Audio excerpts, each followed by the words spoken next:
Wasn't that something? I think I know what I was doing, and I don't know how it happened this way, but because this usually doesn't happen, but I try to do it once a year. But I had my entire family there, all 5 of us, and you know we all value family here, and so to have all 5 of my immediate family, kids, and jumping up and down, we about climbed all over each other. Any of you know my son Lucas? He's pretty fired up, Patrick. So that was fun, and I understand there's another guy that got a little excited in the room. We're dancing in the aisle. So Mark, I'm going to get to Mark here in a minute, but before I jump into introducing Patrick, I'd like to say that we've got a tremendous sports department, and I wish every one of them could be here because they love covering local sports, and that's what we do, is we cover local sports. Matt Daniels is our sports editor, and he's out on the ball field tonight covering. He's got a whole team of folks, and they're covering various sports tonight throughout the Lakeway area, and they put in countless hours to write the stories that you all read in the paper every day, and we thank you for your readership, we thank you for your support and your loyalty.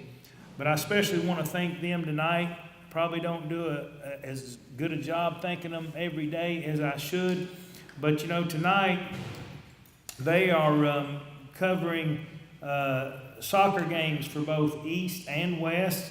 They've got baseball for West, softball for both East and Jefferson County, and those stories are going to be in tomorrow's paper along with tonight's event. So if y'all will, Marlon Cornett's here too, actually. So if y'all will just give the sports department a big hand, I'd appreciate it.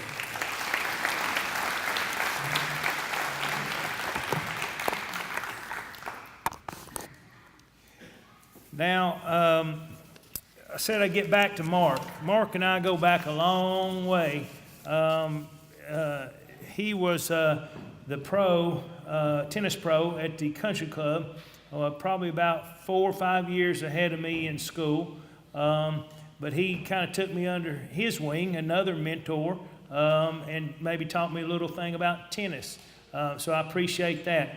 And we'd always go to the Tasty Freeze. All y'all remember where the Tasty Freeze was in town? And have us a hot fudge sundae. And what time is it, Mark? Hot fudge sundae time, Mike. That's right.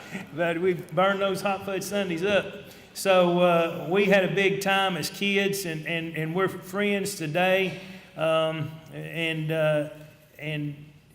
one of the things I'd like for you to know about Mark is with specifically the Parks and Recreation. Mark, through his leadership, alongside Craig Price and the city, they have maintained and kept up our tennis facility at Francorino Park. But without Mark's leadership, partnering with Craig with a vision and the city funding it, that would not have happened. So if y'all will give Mark and the Department of Recreation a big hand.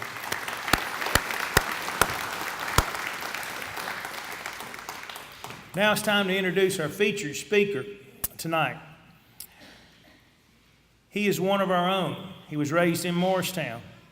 And he's a perfect person to be our speaker with us tonight. Patrick grew up here in Morristown and became the starting quarterback at West High School as a sophomore. After 3 years as a Trojan football player and 4 years as a Trojan tennis player, he decided to attend Congressman Newman University and play football and hold for field goals and extra points. After 1 season with the Eagles, he made the decision to leave Jefferson City and attend the University of Tennessee, where he tried out and eventually made the Volunteers football team as their holder. After a redshirt year and sitting out his sophomore campaign, he became the starting holder and held for all kicks during his junior and senior years. Of course, the highlight that we just watched of his career came during the Missouri game when he threw the 31-yard touchdown pass to Alex Ellis, which was another walk-on player on a fake field goal attempt in Neyland Stadium. Off the field, Patrick has been an exceptional student in the classroom. He has been named to the Southeastern Conference Academic Honor Roll the past 3 years. He will graduate this spring from the University of Tennessee, and he has aspirations to be a football coach in the future. With the purpose of tonight's event being to honor those who have helped young boys and girls in our community become better people through their service as coaches and mentors for our youth, there's no better person to speak to us tonight than our own Patrick Ashford. Please welcome Patrick.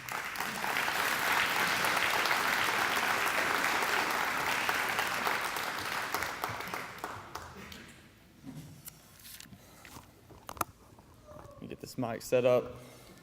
Oh, it's just it's an honor to be here tonight in front of all of you. So many just familiar faces. Being back home, just seeing a lot of people that influenced my life whenever I played Little League sports and rec basketball and whatnot. So just really an honor to be here. Like Mike said, my name is Patrick Ashford. I'm from Worcester. He kind of talked about my dad there for a little bit. My mom, Carrie, she's unfortunately not here tonight. She's actually in the hospital right now, but I think she's watching via FaceTime right now. Is that right? Maybe? Okay, good, cool. Love you, Mom. Keep fighting. Hang in there. It'll be all right. So, yeah, my fiance, Erin, we're getting married July 9th. She's very supportive, and I'm just very thankful for her. Everyone give her just a round of applause. She's going to kill me for that. And this is my brother, Parker. So now that everyone's introduced, I'm just going to kind of give an outline of what I'm going to talk about, and I don't want to take too much of your time. I know we all got stuff going on tomorrow, and we don't want to be out too late. But, yeah, what I'm passionate about, I'm going to talk about that and then kind of tell my story and maybe how it relates to just a few talking points that I want to encourage you with tonight that you can take back into whatever community that you're in and whatever organization may it be. So, the first thing that I'm passionate about is my walk with Jesus. I became a Christian whenever I was 6 years old, and ever since then, there's been no looking back. That's the number one priority in my life, and I try to let that affect everything that I do. Secondly, the second thing I'm passionate about is people. I want to inspire people, impact people, and help people in whatever way I can. And then the third thing that I'm passionate about is obviously the game of football. I fell in love with the game whenever I was 3 years old when my dad took me to my first Tennessee game, and I saw Peyton Manning play quarterback for the Tennessee Vols. Ever since then, I've loved Tennessee football and the game of football itself. So I'm going to talk to you kind of the theme about how my story can help maybe tie to these points as far as how we can go impact the world through everyday life. I'll start out with my playing career at Morristown West. I know Mike said that I started as a sophomore. That's actually not true. I started as a freshman for the freshman team. And then, actually, Coach Brown, remember this, I played the worst game of my life as a sophomore against Knox Catholic, his first game as a head coach. So I probably made him look pretty good that not playing solid quarterback play. But I didn't play the rest of the year after that. And I'll go into detail about that later. But that was an experience probably for all of us. But yeah, I grew up a part of the Morristown West program.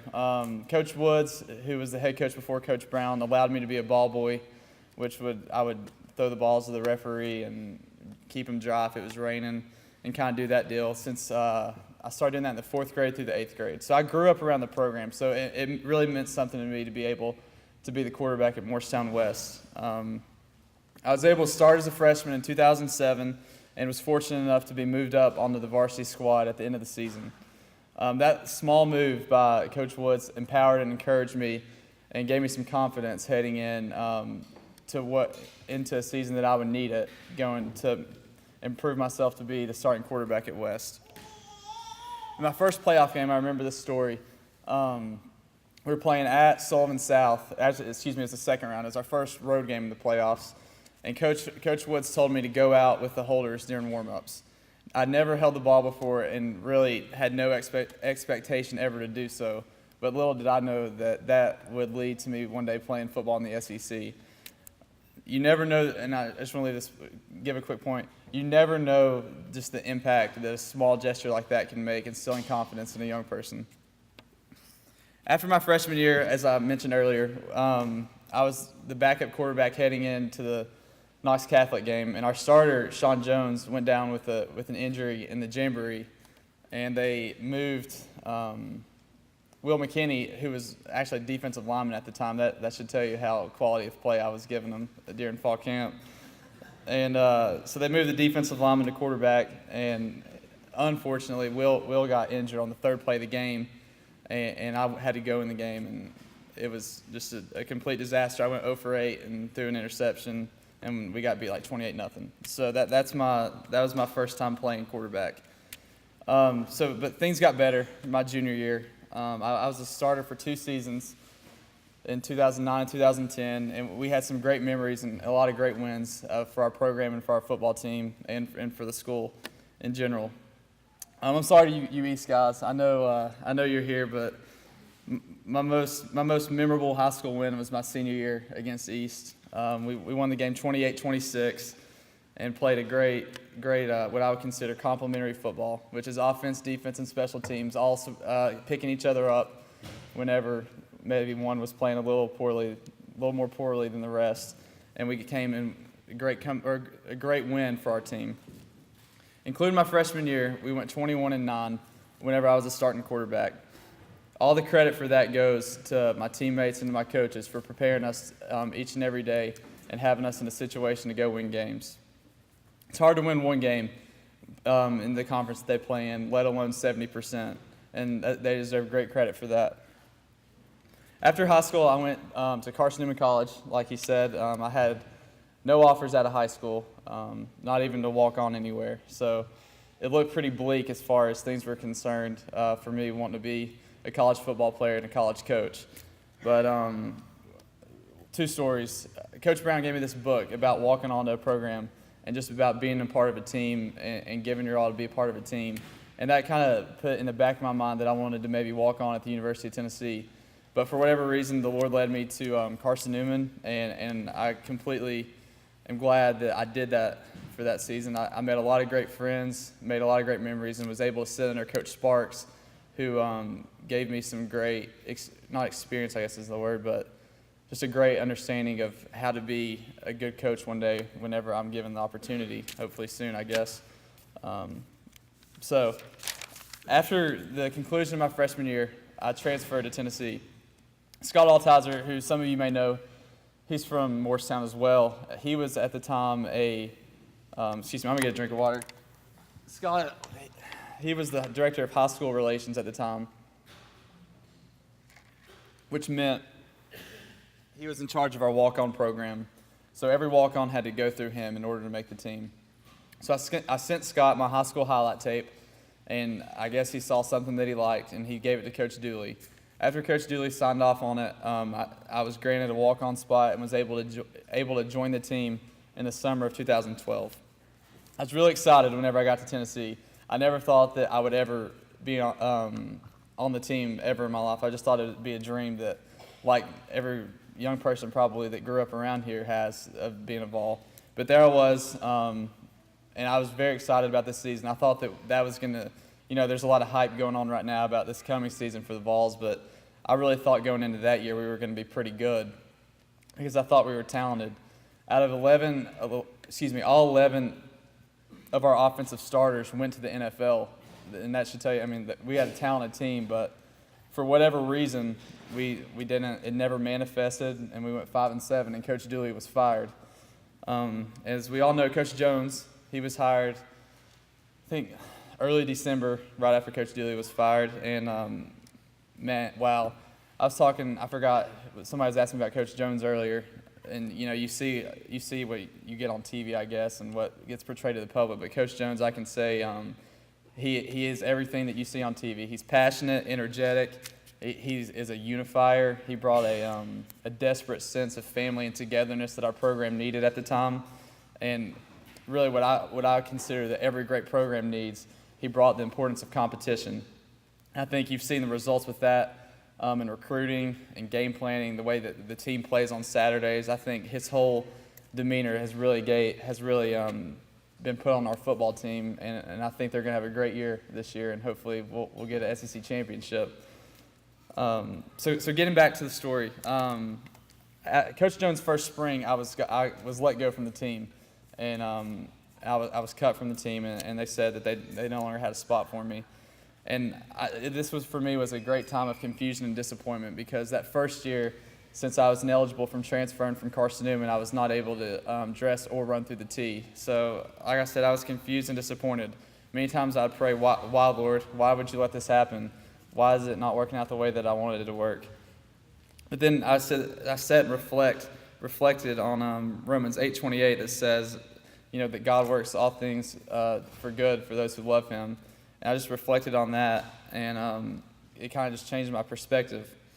Everyone thinks of a good comeback, and just one for me that comes to mind was the South Carolina game 2 years ago when we were on the road in Columbia. What I remember about that game was, on the way there, it was pouring down rain, and then it was snowing overnight. It snowed overnight, and cold weather came in, then rained all that day, and up until about around kickoff.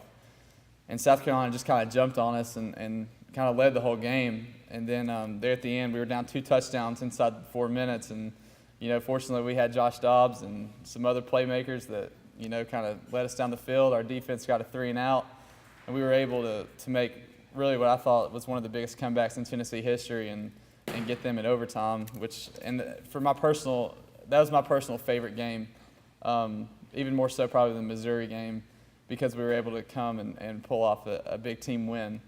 So anyway, getting back to whenever I returned to the team, Coach Jake, who might be Jakey, and he's a Tampa Bay Bucks quarterbacks coach now, he called me one day before the 2013 season's fall practice starts, which is when the school start practice, and told me that they wanted me to come back and rejoin the team.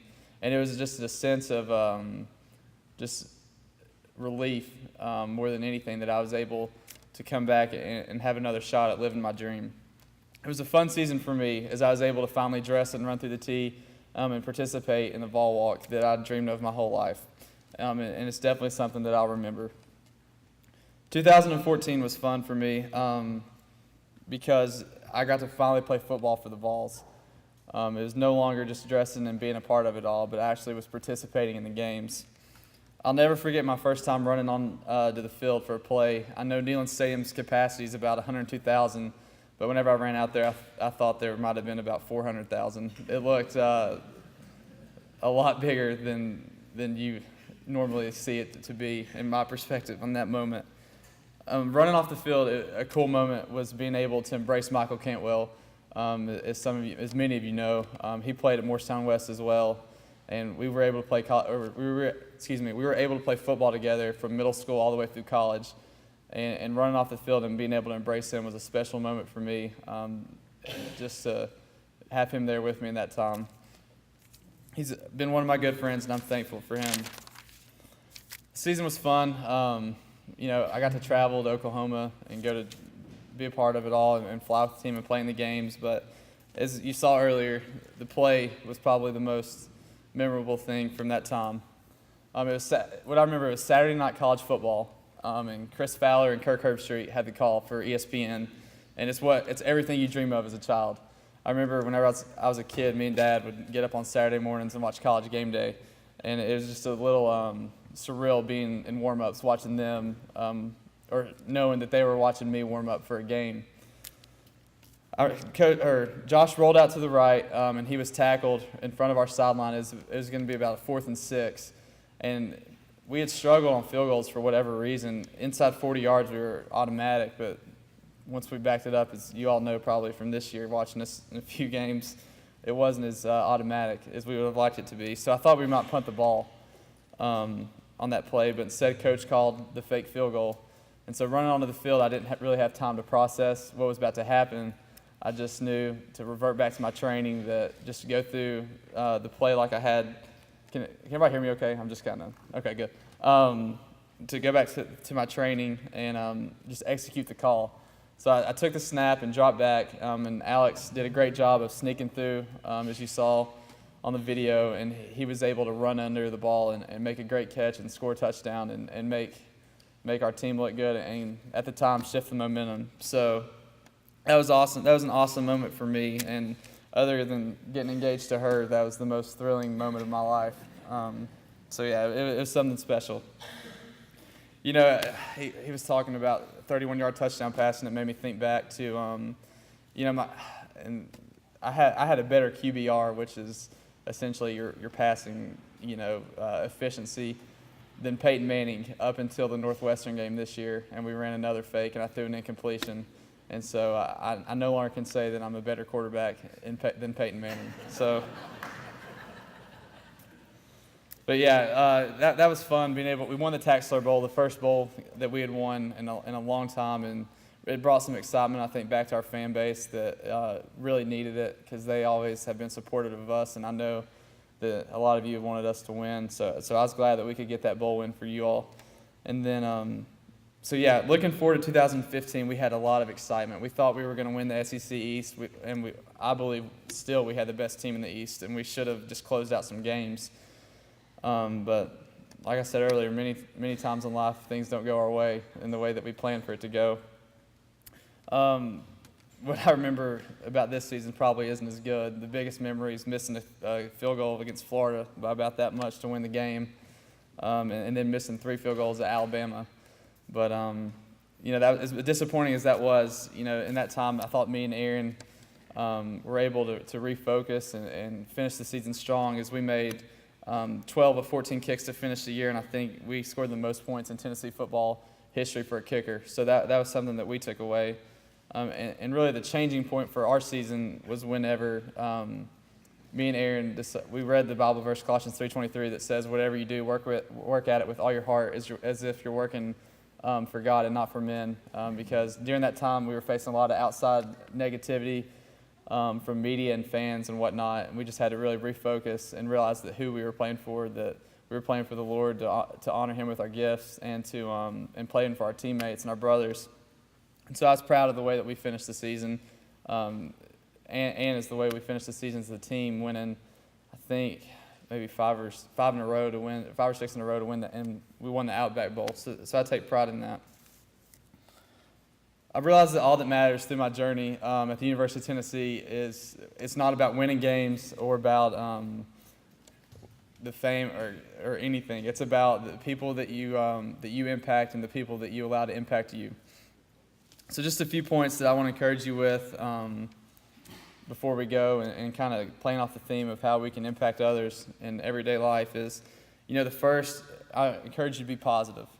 Coach Dooley, he did have a sign in our locker room on our doors that went out to the practice field that says opportunity is now here. But it was now here was spelled one word with it was spelled one word. So you could either view it as now here or nowhere. Your attitude changes your outlook.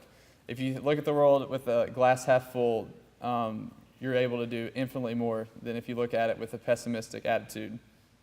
Set an environment of positivity in whatever organization you're in, whether it be your team, your workplace, or your family, wherever it may be positive and uplifting. At Tennessee, we had the theme of Positive Monday. We came in, and Coach Jones, like I said, just a great motivator, a passionate man, he kind of brought this with him that win or loss, we came in and we were positive on Monday because it was a brand new week, and we were fortunate enough to play football, and then we were blessed to play at the University of Tennessee. Never underestimate the power of a positive mind. Positive minds achieve great things. Secondly, be an encourager. After the Catholic game, as bad as that was, I remember Coach Brown brought me in the next Monday with our quarterbacks coach and offensive coordinator at the time.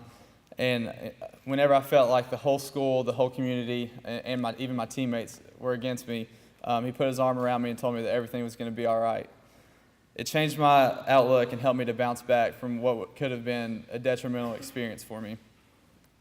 One of the coaches that I look up to, Bill McCartney, who coached in the late 80s and the early 90s for the University of Colorado, once said, "The greatest form of motivation is encouragement." People need encouragement. We're all beat down many times, and we need those around us to encourage us and pick us back up. Third, make life about others and not yourself. The Bible says, consider others more important than yourself. An example of this is what many of you have been doing your whole life by volunteering in youth sports and pouring your time into a younger generation. Another example may be helping out an employee in your office, or maybe a new classmate that needs help getting their bearings down and getting everything rolling in a new environment, and it can sometimes be intimidating. You know, once Nick Sheridan, who's the quarterback's coach at Tennessee now, he told me, he said, the greatest indicator of character is how you treat those that can do nothing for you in return. So like I said, make it about others. We can all change the world, and it's done in everyday life. None of us have to be a Superman or a Superwoman. You just change the world by one small act of kindness at a time. Maybe it's playing catch with a neighborhood boy without a father, or that's present in his life, or has never met his dad, or taking that girl whose mother died, take her out shopping. Or maybe it's that widow that's not been out on a Saturday night in years, and you call her up and say, let's go out, come out to dinner with me and my family this weekend. Or like a practical way that you've all done is by donating your time and resources to help those in the community in whatever way that may be. To conclude, life is a great thing. We're very fortunate to be where we are. We're fortunate enough to live in the United States where opportunity abounds, and we need to make the most of every gift that God's given us. We all have a purpose we all have a purpose as long as we're all still breathing, and never lose sight of that, no matter how hopeless the situation may be. Be positive, be an encourager, and make life about others. It's been an honor to be able to speak in front of you tonight. I'm very privileged and thankful that you allowed me to do it. Thank you for your time and attention. God bless.